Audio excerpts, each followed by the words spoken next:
वो इमाम अहमद रजा फाजिल बरेलवी कि जो एक मजदूर सैयद के कदमों में अपना अमामा डाल दें, वो आला हजरत फाजिल बरेलवी कि जो सैयदों का घर अगर गैर मुस्लिमों के बस्ती में 2 सैयद का घर हो तो शुरू के घर से ही हाथ बांधे आगे बढ़ रहे हो। लोग कह रहे हैं हुजूर इन घरों पे क्या क्या लिखा ये भी देख लें। फरमाते हैं कि नहीं नहीं, न जाने कोई नन्हे शहजादे किसी और घर में दाखिल हो और वो निकल रहे हो तो कम से कम मैं शुरू से ही अदब से गुजर रहा हूँ ताकि उनकी ताजीम हो जाए। बेशक सैयदना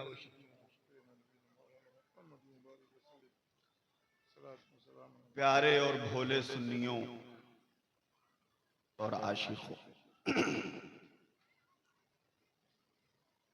आपके जिंदगी में बहुत सारे ऐसे मौके आते हैं कि आप बड़े बड़े इजलास में शिरकत करते हैं और मशहूर व मारूफ उलमाए कराम पीराने इज़ाम और खुतबा को सुनते हैं।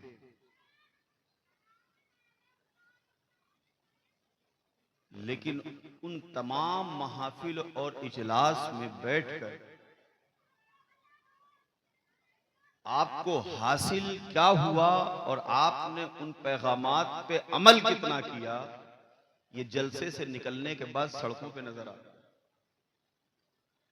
अल्हम्दुलिल्लाह, आज हम और आप अल्लाह के महबूब बंदे हजरत भूरे शाह अलैहि रहमत और रिजवान के उर्स की इस महफिल में उनके बारगाह के करीब बैठे हुए हैं। आज दोस्तों हालात ऐसे नहीं हैं जिस तरीके से आज जलसों में तकरीरें हो रही हैं। हवा बिल्कुल हमारे मुआफिक चल रही है, लेकिन न जाने हमारे बाज़ उलमाए कराम को कब हिकमत आएगी, कब उनके अंदर हिकमत डाली जाएगी या कब उन्हें हासिल होगी कि आज मुआशरे को, उम्मत मुस्लिमा को किस प्लेटफॉर्म पे लाने की जरूरत है। आज अगर कोई यकजहती, एकताई और मोहब्बत की बात करता है तो वो सुलह कुल्ली हो जाता है। हिंद के राजा ख्वाजा महाराजा हुजूर गरीब नवाज ने हिंदुस्तान की धरती पर अजमेर मोहल्ला में जिस हिकमत का इस्तेमाल करके पूरे भारत में इस्लाम की खुशबू को फैलाया, उस हिकमत को सलाम कीजिए। आखिर वो उलमा आज अपने सरकारों से, उनकी बारगाहों से उन हिकमतों को क्यों नहीं सीख रहे हैं? आज जरूरत है प्यारे मुसलमानों, आपने बहुत महफिलें सजाई हैं, बहुत स्टेज लगाए हैं, बहुत रोशनी और कुमकुमे लगाए हैं, बहुत बड़ी कमेटी बनाई है। मोहतरम दिलशाद अलवी अशरफ साहब ने और तमाम लोगों ने इस कस्बा सैफनी रामपुर में मुझे उर्से मखदूमी के बाद दावत दी आपके दायरे मोहब्बत में आने के लिए। और मैं सुखत बाहर था, जब तारीख बताई मैंने कहा इंशाअल्लाह ताला सैफनी की बात है, अहले मोहब्बत का इलाका है, मैं इंशाअल्लाह जरूर कोशिश करूंगा आने की। लेकिन हकीकत पूछो प्यारे मुसलमानों, आज जितने अखराजात जलसों में हो रहे हैं, जितना एहतमाम किया जा रहा है, उर्स की महाफिल में जितना बजट खर्च किया जा रहा है, यकीन जाने एक बार तो हमें गौर से सोचने की जरूरत है कि इन जलसों से, इन लाखों के बजट की महाफिल से इस्लाम का कितना फायदा हो रहा है, कौम का कितना फायदा हो रहा है। आज जरूरत है कि मिंबर रसूल से पैगाम रसूल आम किया जाए। जरूरत है कि इस मिंबर से एकताई और मोहब्बत, इत्तफाक और इत्तेहाद का पैगाम देकर सर से सर जोड़ने की कोशिश की जाए। जो हमसे नाराज हैं उनमें सुलह की कोशिश की जाए। जो हमसे दूर हो रहे हैं, हर इंसान का अपना अलग अलग मौक़िफ़ होता है। अल्हम्दुलिल्लाह हमारे बुजुर्गों का जो मौक़िफ़ है वही हमारा, हमें किसी गैर से लेने की जरूरत नहीं है। अल्हम्दुलिल्लाह फकीर उस खानदान से ताल्लुक रखता है कि हमारे अकाबरीन और हमारे बुजुर्गों ने जो दीन ने हक की खिदमात को अंजाम दिया है, जो कारहाय जलीला रूए जमीन पर उनके फैले हुए हैं, वो कोई तारुफ के मोहताज नहीं। आज अलमिया ये है कि एक आलिम दूसरे आलिम को बर्दाश्त करने के लिए तैयार है। आज एक पीर दूसरे पीर को देखने के लिए बर्दाश्त नहीं कर पा रहा है। आज एक भाई दूसरे भाई को देखने के लिए बर्दाश्त नहीं कर पा रहा है। आखिर क्यों? क्योंकि प्यारों, ज्यादातर जुबानें सिर्फ जाहिर जुमलों की रह गई। जो बात दिल से निकलती है असर रखती है। दिल से सोचो, दिल से ताल्लुक बनाइए, दिल के साथ दिल को जोड़िए और जो भटके हैं उन्हें अपने करीब ले आइए। लाओ उन्हें उस चौखट पर जिस चौखट से सारी दुनिया को दीन मिला है, इस्लाम मिला है। नमाज, रोजा, हज, ज़कात, इत्तफाक, मोहब्बत, हर शय उसी चौखट से मिली है। आज हालात जब देखे जाते हैं तो बड़ा ताज्जुब होता है कि फुरूई मसाइल पर सादात कराम से मुनाजरा के लिए टीम तैयार हो जाती है। याद रखो, सैफनी के सरजमीन से फकीर हसन अशरफ ये ऐलान कर रहा है कि जब तक किसी सैयद से माज़अल्लाह कुफ्र सरजद ना हो, वक्त के कुतुब और अब्दाल के लिए भी उसकी ताजीम वाजिब है। तुम मुफ्ती हो, मुहद्दिस हो, मुहक्किक हो, जो भी हो, लेकिन अगर कोई सैयद आले रसूल है और तुम्हारे फिक्र और सोच में तनाजा हो गया है तो उस बात पे गौर व फिक्र करने की जरूरत है, ना कि उम्मत मुस्लिमा में उस मौजू के जरिए इंतशार फैलाने की जरूरत है। आज क्या हाल बना दिया उम्मत का। आज एक घर में 5 भाई और 5 भाई के 5 पीर हैं। एक के फला मुफ्ती साहब, एक के फला सैयद साहब, एक के फला वो साहब, एक के फला वो साहब। वो अपने पीर की फजीलत में एक दूसरे से लड़ रहे। अबे सिलसिले तो एक करने के लिए पीराने एज़ाम की खिदमत और उनकी तबलीग और तहरीक तो तुम्हें एक करके इस्लाम की फलाह बहबूदी के लिए बनाएगा। आज क्या हाल बना दिया है, सिर्फ रोटी और बोटी के लिए। एक माँ बाप का बेटा अगर मुफ्ती बन जाए तो उसे कोई हक नहीं है कि वो किसी सैयद पर बगैर किसी शरई गिरफ्त के मौजू बनाकर उन्हें गुमराह बताए। याद रखना, ये जो सैयद हैं किसी औरत के बच्चे नहीं, खातूने जन्नत के बच्चे हैं। और खातूने जन्नत के बच्चों से बेवजह उलझोगे तो तुम्हारे मुफ्ती होने और मौलाना और अल्लामा और खतीब और शहीर और अदीब होने की डिग्रियां कब्र में साथ नहीं जाएगी। कब्र में उन्हीं के नाना का जलवा होगा। आज उम्मत को यह पैगाम देने की जरूरत है कि लोगों, नमाजें 5 वक्त की फर्ज है। रमजान के 30 रोजे फर्ज हैं। मालिक निसाब के लिए ज़कात देना जरूरी है, वाजिब है। इस्लाम में जितनी चीजें बताई गई हैं उस पे अमल करना है। लेकिन ये तमाम चीज करने के बावजूद अहले बैत की मोहब्बत शर्त है। अगर इसी में तफरीक हो गई, इसी में, आज जानते हैं क्या है मामला।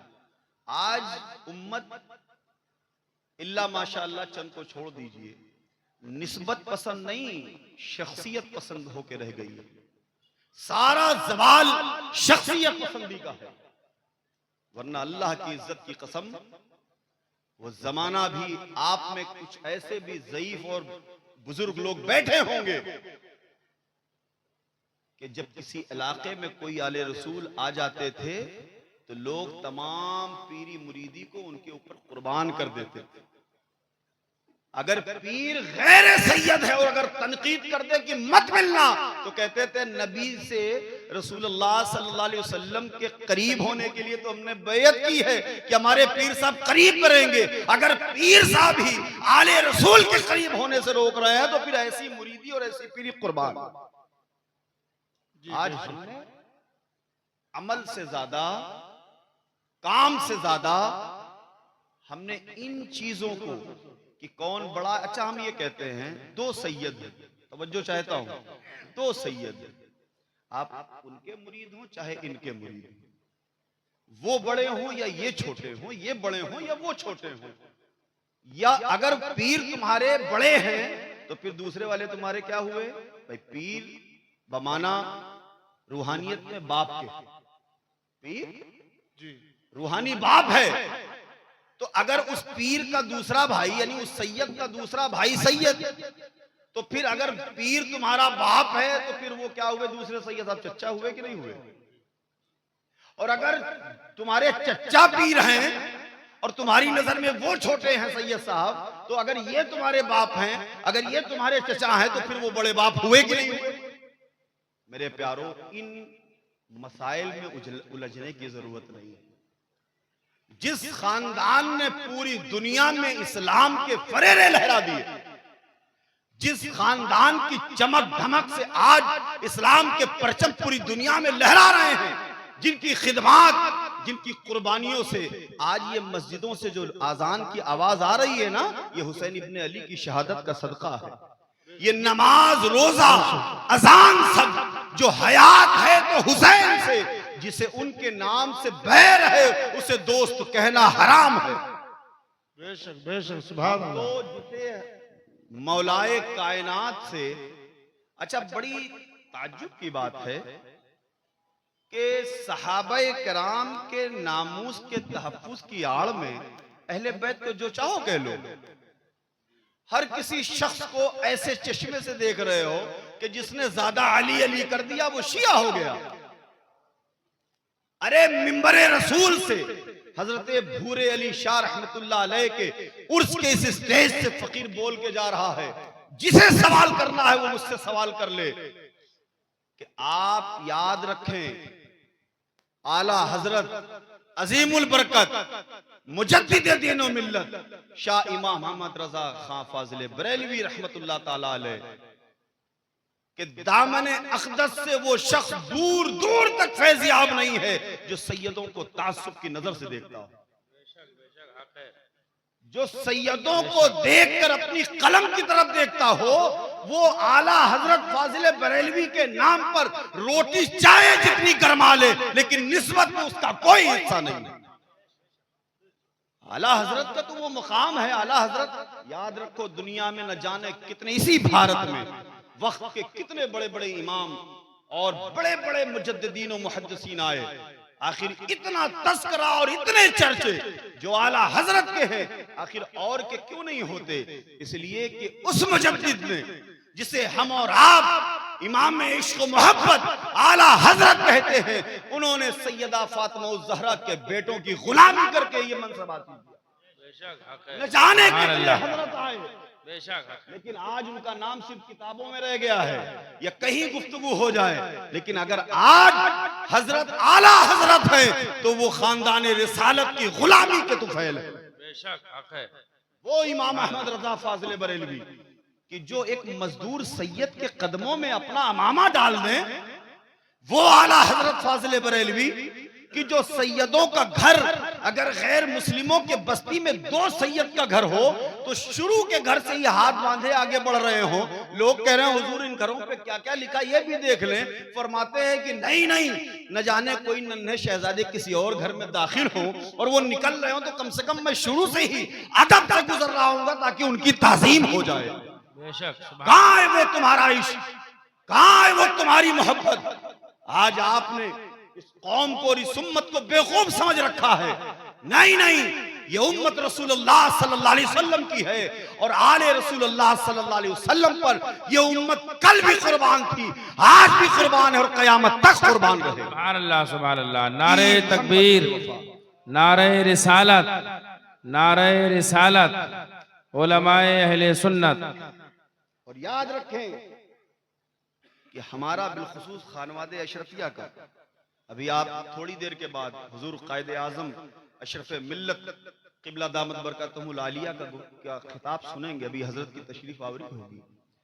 हजरत ने हमेशा स्टेजों और मिंबरों से इत्तेहाद और मोहब्बत की दावत दी, लेकिन ये जरूर कहा और ये अली के घर वालों को हक है कि हमसे उलझने की कोशिश ना करना। यहां तुम तादाद में ज्यादा हो सकते हो, जाहिरी शोहरतों में ज्यादा हो सकते हो, लेकिन याद रखना हश्र में जो कुछ शानो शौकत है हुसैन के नाना की। चूंकि अल्लाह ने अपनी सल्तनत का महबूब को दूल्हा बनाया, अब मालिक रोज़े जज़ा ने महबूब को वो अख्तियार दिया है कि वो जिसे चाहे जन्नत दे दे। हदीस पाक में आता है कि अल्लाह के रसूल सल्लल्लाहु अलैहि वसल्लम अपनी उम्मत के एक जमात की बख्शिश के खिलाफ अल्लाह की बारगाह में खड़े हुए। गौर कीजिएगा मेरा जुमला। अल्लाह के रसूल सल्लल्लाहु अलैहि वसल्लम मोहसिन इंसानियत, हम गरीबों के गमगुसार, उम्मत के वाली, अपनी उम्मत के एक धड़े की बख्शिश के खिलाफ खड़े होंगे कि अल्लाह इनकी बख्शिश नहीं होगी। और अल्लाह क्या फरमा रहा है, वला सौफा युतीका रब्बुका फतरदा। और महबूब उम्मत के एक धड़े के बख्शिश के खिलाफ खड़े हो रहे। क्यों? क्योंकि ये अहले बैत की मुखालिफ जमात थी, अहले बैत के मुखालिफ जमात थी। अल्लाह इनकी बख्शिश, अल्लाह फरमाएगा महबूब सारा अख्तियार तुम्हें दे दिया, पूरी उम्मत को बख्शवाने वाले हुजूर, तो कितनी बदनसीब जमात होगी जिसके खिलाफ खुद शाफ़े रोज़े महशर खड़े होंगे। ये जो ताल्लुक़ अहले बैत है, रिश्ते अहले बैत है, मेरे प्यारों, कतान इससे समझौता करने की कोशिश न करना। आपका पीर कोई हो, सर आंखों को, कभी उनमें भी तफरीक की कोशिश न करना और सादाते कराम से मोहब्बत करना। अल्लाह तबारक व तआला इरशाद फरमाता है, या अय्युहल इंसानो मा गर्रका बिरब्बिकल करीम। यही तो अल्लाह चाहता है। एक किसी माँ का बेटा अगर गायब हो जाए, एक बाप का जिगर का टुकड़ा गायब हो जाए, मिस हो जाए कहीं, तो जगह जगह इश्तिहार लगवा देता है, लोगों को टेलीफोन के जरिए, ईमेल, मैसेज, व्हाट्सएप के जरिए खबर देता है कि कहीं मेरा बच्चा मिल जाए तो मुझे खबर कर दो। और जब नहीं मिलता है तो इश्तिहार लगा के रेलवे स्टेशनों पे, बस अड्डों पे लगा के, ये नाम है, ये फोटो है, इतने कद का है, ये कपड़ा पहना है, नीचे नोट। अगर बेटा तुम नाराज होके गए हो तो तुम बेखौफ लौट आओ, हम तुम्हें नहीं डांटेंगे, मारेंगे। ओ अल्लाह के प्यारे बंदों, अल्लाह फरमा रहा है, या अय्युहल इंसान मा गर्रका बिरब्बिकल करीम। ओ भूले भटके बंदों, बिजनेस में, तिजारत में, रिश्तों में, दुनिया के जमीन जायदाद, इज्जत, शोहरत, दौलत के चक्कर में अपने रब की चौखट से दूर होने वाले मुसलमानों, लौट आओ, लौट आओ अपने रब की चौखट पे। तुम्हारा रब तुम्हें बख्श देगा, बड़ा करीम। सारी दुनिया की ममता की चाशनी को अगर निचोड़ दिया जाए तो इस आयते करीमा में एक बूंद की चाशनी के बराबर भी नहीं होगी जो अल्लाह ने अपने बंदों से मोहब्बत करके ऐलान फरमाया। लौट आओ। एक शख्स की रूह निकलने का वक्त है, पूरी जिंदगी उसने दुनिया के फिक्र में गुजारी, बेटा बेटी, अम्मा अब्बा, भैया, बिजनेस, दुकान, तिजारत, यूनिवर्सिटी, कॉलेज, ये वो। जब रूह निकलने का वक्त आया, फरिश्ते उसके सर पे खड़े हैं, उसने दाएं देखा, बाएं देखा, ऊपर देखा, नीचे देखा, कोई नहीं, न उसके बॉडीगार्ड, न उसके नौकर, न उसकी बीवी, न उसके माँ बाप, कोई नहीं अगल बगल। उसकी शोहरत किनारे, उसकी दौलत किनारे, उसकी शान किनारे। एक कतरा आंसू उसके आंखों से निकला, कहा, मालिक, जिनके फिक्र में पूरी जिंदगी गुजारी, आज वो किसी सू नजर नहीं आया। मौला तू मेरा हो जा, मुझे माफ कर दे। अल्लाह ने उसके उस अश्के नदामत की एक बूंद की वजह से अल्लाह ने उसे बख्श दिया। अल्लाह के रसूल सल्लल्लाहु अलैहि वसल्लम इरशाद फरमाते हैं कि किसी की आंख से अश्के नदामत के तौर पर मक्खी या मच्छर के पर के बराबर भी आंसू निकल आए, शर्त यह है कि वो रियाकारी में ना निकला हो, खालिस अल्लाह के खौफ और मोहब्बत से निकला हो, अल्लाह उसे बख्श देगा। जन्नत का परवाना अता कर देगा। ओ सुन्नी मुसलमानों, ओ आशिकों, ओ मौलाए कायनात अली उल मुर्तजा और उनकी आल पे मर मिटने वालों, खुदारा इन जलसों से यकीनन अगर तुम्हें कुछ सीखना है तो सीख लो कि एक हो जाओ। आपस में आज क्या हालात है मेरे प्यारों, क्या हालात है। खुदारा मुत्तहिद हो जाइए, आप अपने उलमा से रुजू होइए, आप उनके करीब उनकी खिदमत में बैठने की कोशिश कीजिए। शर्त यह है कि वो आशिक़े रसूल और आले रसूल भी। ये ईमानदारी नहीं है कि रात दिन नारे तकबीर नारे रिसालत करें और नारे हैदरी भूल जाएं। ये इंसाफ नहीं है, मोहब्बत के तकाजे पे ये इंसाफ कतई नहीं है कि हुजूर के इश्क का हम दावा करें, हुजूर की मोहब्बत का दम भरें और बात उनकी अहले बैत की मोहब्बत का की आ जाए तो हम शकूक की निगाहों से देखें। ये रियाकारी है, रियाकारी है, रियाकारी है। जब तक दिल में अली और आले अली की मोहब्बत नहीं होगी, इश्क रिसालत कभी उस दिल में घर नहीं कर सकता। इश्क रिसालत का घर दिल में तब होगा जब हुजूर की अहले बैत से मोहब्बत होगी। इसलिए कि मेरे आका ने आखिरी खुतबे में फरमाया था, लोगों मैं तुम्हारे दरमियान दो मजबूत चीज दे के जा रहा हूं, एक कुरान किताबुल्लाह और दूसरी मेरी अहले बैत। इन दोनों को मजबूती से पकड़े रहना, कभी गुमराह नहीं होगे। मेरे प्यारों, आज हजरत भूरे अली शाह रहमतुल्लाह अलैह की बारगाह से पैगाम लेके जाइए कि सबसे पहले आप जितने लोग नमाजी हैं पांचों वक्त के हाथ उठा दीजिए। बस वही उठाएं जितने लोग नमाज पढ़ते हैं। और बाकी लोगों को खाना नहीं मिलता है। अल्लाह का जो सूरज रोज निकलता है वो आपके ऊपर नहीं चमकता। अल्लाह की तरफ से जो बारिश होती है, क्या उसके बूंदे आपके खेतों में नहीं जाती? आज अल्लाह को हाजिर नाजिर मानकर, उसके रसूल को हाजिर नाजिर मानकर, हजरत भूरे अली शाह रहमतुल्लाह अलैह की बारगाह को गवाह बनाकर आज अपने सीने पे हाथ रख के वादा कर लो मेरे मुसलमानों प्यारों कि आज उठेंगे तो इंशाअल्लाह अब फजर से नमाज नहीं छोड़ेंगे। मैं एक आखिरी पैगाम दे के जा रहा हूं। आज आप कहते हैं कि हमारी सुनवाई नहीं हो रही, हमारे खिलाफ षड्यंत्र हो रहे हैं। मैं कहता हूं ये हमारा मुल्क बड़ा खूबसूरत, हमारा हिंदुस्तान पूरी दुनिया में निराला मुल्क है। जिस मुल्क की मोहब्बत में हम जीना भी चाहते हैं और हिंदुस्तान की मोहब्बत में मरना भी चाहते हैं, ये हमारा प्यारा मुल्क है। अल्लाह हमारे मुल्क को शादो आबाद रख के दुश्मनों की नजर से बचाए और इस मुल्क में यकजहती और मोहब्बत और अमन और शांति अता फरमाए। लेकिन आज जो तुम्हें ये कहा जाता है ना कि आज माहौल ऐसा है वैसा है, मैं एक चीज कहता हूं, तुम्हें अपनी आवाज उठाने के लिए जो प्लेटफॉर्म मिले अपनी आवाज आप उठाइए, उससे कोई नहीं रोक रहा। पीसफुल अपनी आवाज उठाइए, नो प्रॉब्लम, नो टेंशन। लेकिन एक अमल इस फकीर के कहे, हजरत भूरे अली शाह के रोजे को सामने अपनी नजरों में बसाए हुए अपने सीने पे हाथ रख के अहद कर लो। एक अमल अगर आज हिंदुस्तान का मुसलमान कर ले, इंशाअल्लाह उसकी जिंदगी में यह शिकायत नहीं रहेगी कि हम खौफजदा हैं, हमारे मुआफिक हवा नहीं चल रही, हमारे खिलाफ हवा चल रही। तो क्या है? अच्छा ये बताइए, जुमे में मस्जिदें पूरी भरी रहती हैं। मस्जिदों में आप पहले जाते हैं ना, कोशिश करते हैं जल्दी पहुंचो, जगह नहीं मिलेगी। तो मस्जिदें जुमे के दिन जो भरी रहती है, कब्रिस्तान के मुर्दे नहीं आते होंगे ना नमाज पढ़ने।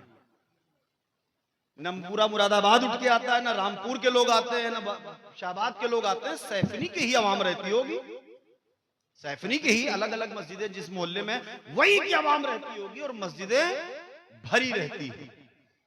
यहूदियों का एक बहुत बड़ा राइटर, उसका नाम मेरे जहन में नहीं है, मैंने उसकी किताब पढ़ी है, उसने लिखा है कि इस कौम मुस्लिम को तभी तक दबा के रखा जा सकता है जब तक ये मस्जिदों से दूर रहे। जिस दिन ये कौम जुमे की भीड़ पांचों वक्त में लेके आएगी, फिर ये इत्तेहाद इनके अंदर पैदा हो जाएगा, फिर हर तरफ अमन ही अमन होगा। प्यारों, जुमे वाली भीड़ पांचों वक्त मस्जिद में ले आइए, इंशाअल्लाह तबारक व तआला आपके दिल से खौफ खत्म हो जाएगा। आप मस्जिद में जब अपने रब की दहलीज पर, उसकी चौखट पर 5 वक्त जा जाकर कहेंगे सुबहान रब्बियल आला, सुबहान रब्बियल आला, सुबहान रब्बियल आला, अल्लाह तबारक व तआला कहेगा फरिश्तों मेरे बंदे मुझे जिक्र याद कर रहे हैं, मेरा जिक्र कर रहे हैं, सजदे में सर रखकर अपनी फरियादें मेरी दहलीज पे कह रहे हैं, आखिर मैं इनकी तमाम परेशानियां न दूर कर दूं, इनकी आवाज को मैं न सुन लूं, इनकी फरियाद को न कबूल कर लूं, तुम्हारे सारे दुख दूर हो जाएंगे और हवाए मुखालिफ भी तुम्हारे लिए बदल जाएगी। इसलिए वो तुम्हारे इत्तेहाद का इनकलाबी अमल होगा। मेरे प्यारों, खुदारा अपने ऊपर जुल्म न कीजिए। पूरा कुरान उठा के देखिए, अल्लाह तबारक व तआला ने कुरान में हर सूरत और हर आयत में यह फरमाया है कि तुम दुनिया की मोहब्बतों में गिरफ्तार होके अपने ही ऊपर जुल्म कर रहे हो। खुदारा जो आज तुम्हें बच्चे प्यारे लग रहे हैं, माँ बाप आपके ऊपर जो फराइज है वो कीजिए आप। इस्लाम तो वो मजहब है कि जो कहता है कि पड़ोस में किसी भी मजहब का रहने वाला हो उसका ख्याल कीजिए। अगर आपका पड़ोसी आपसे नाराज है तो आप सही मुसलमान नहीं। अल्हम्दुलिल्लाह हमारा तो मजहब, आज क्या बात है, हम आपस में ही टकराव में, आपस में ही लड़ाई झगड़े में है। इत्तेहाद पैदा अनकरीब प्यारो, आपकी उम्र किसी की 30 होगी, किसी की 40, किसी की 50, किसी की 60, जो वक्त गुजर गया है तो कतान अगर उल्टे भी लटक जाओगे तो एक लम्हा वापस नहीं आएगा। हाँ, जो आने वाला वक्त तुम्हारा 1 मिनट का, 1 घंटे का है कि नहीं तुम्हें नहीं पता। प्यारों, न जाने हम में से कितनों की कफन मार्केट में आ चुकी है, न जाने कितनों के पास 1 हफ्ते का वक्त है, हमारे पास 1 महीने का, 1 दिन का, 1 घंटे, कोई भरोसा नहीं। कफन तक हो सकता हम लोगों की बाजार में आ चुकी हो, जहां से खरीद के आएगी। और हमने प्रोग्राम बना रखे 10 साल 20 साल के, कभी तो वक्त है बाद में तौबा करेंगे। नहीं प्यारों, अगर बुजुर्गों से मोहब्बत है, अहले बैत से मोहब्बत है, हजरत भूरे अली शाह रहमतुल्लाह अलैह की बारगाह में आप बैठे हो, तो आज यहाँ के अमल पे, यहाँ के पैगाम पे अमल कीजिए कि अपनी जिंदगी में इनकलाब आएगी। इनकलाब तब आएगा जब आप इस्लामियात पे अमल करेंगे, जब दीन हक के पैगामात पे अमल करेंगे, तो इंशाअल्लाह आपकी जिंदगी में तब्दीली आएगी। और दूसरी चीज, ये कमेटी हजरत भूरे अली शाह रहमतुल्लाह अलैह के उर्स की काबिल मुबारकबाद हैं वो लोग जिन्होंने इतनी अजीम शान महफिल को सजाया। मेरी बस इतनी सी गुजारिश है कि आप इजलास कराएं, उलमा को, बुजुर्गों को, पीराने निज़ाम को बुलाएं, लेकिन कोशिश कीजिए कि ये जो आपके कलेक्शन से, पैसे से जो सब कुछ हो रहा है, कोई काम ऐसा ना कीजिए कि जिसका दीन से भी ताल्लुक ना हो और कौम के मफाद से भी ताल्लुक ना हो। पैसा वहां खर्च कीजिए जिससे कौम को फायदा हो या दीन को फायदा हो। याद रखें, इस पे आप अमल करेंगे तो इंशाअल्लाह दोनों जहां में सुरखरू रहेंगे। याद रखना कि पैगाम खैर दिया था हमने, अख्तियार तुमको है, लब्बैक कहो या ना कहो, वमा अलैना इल्लल बलागुल मुबीन।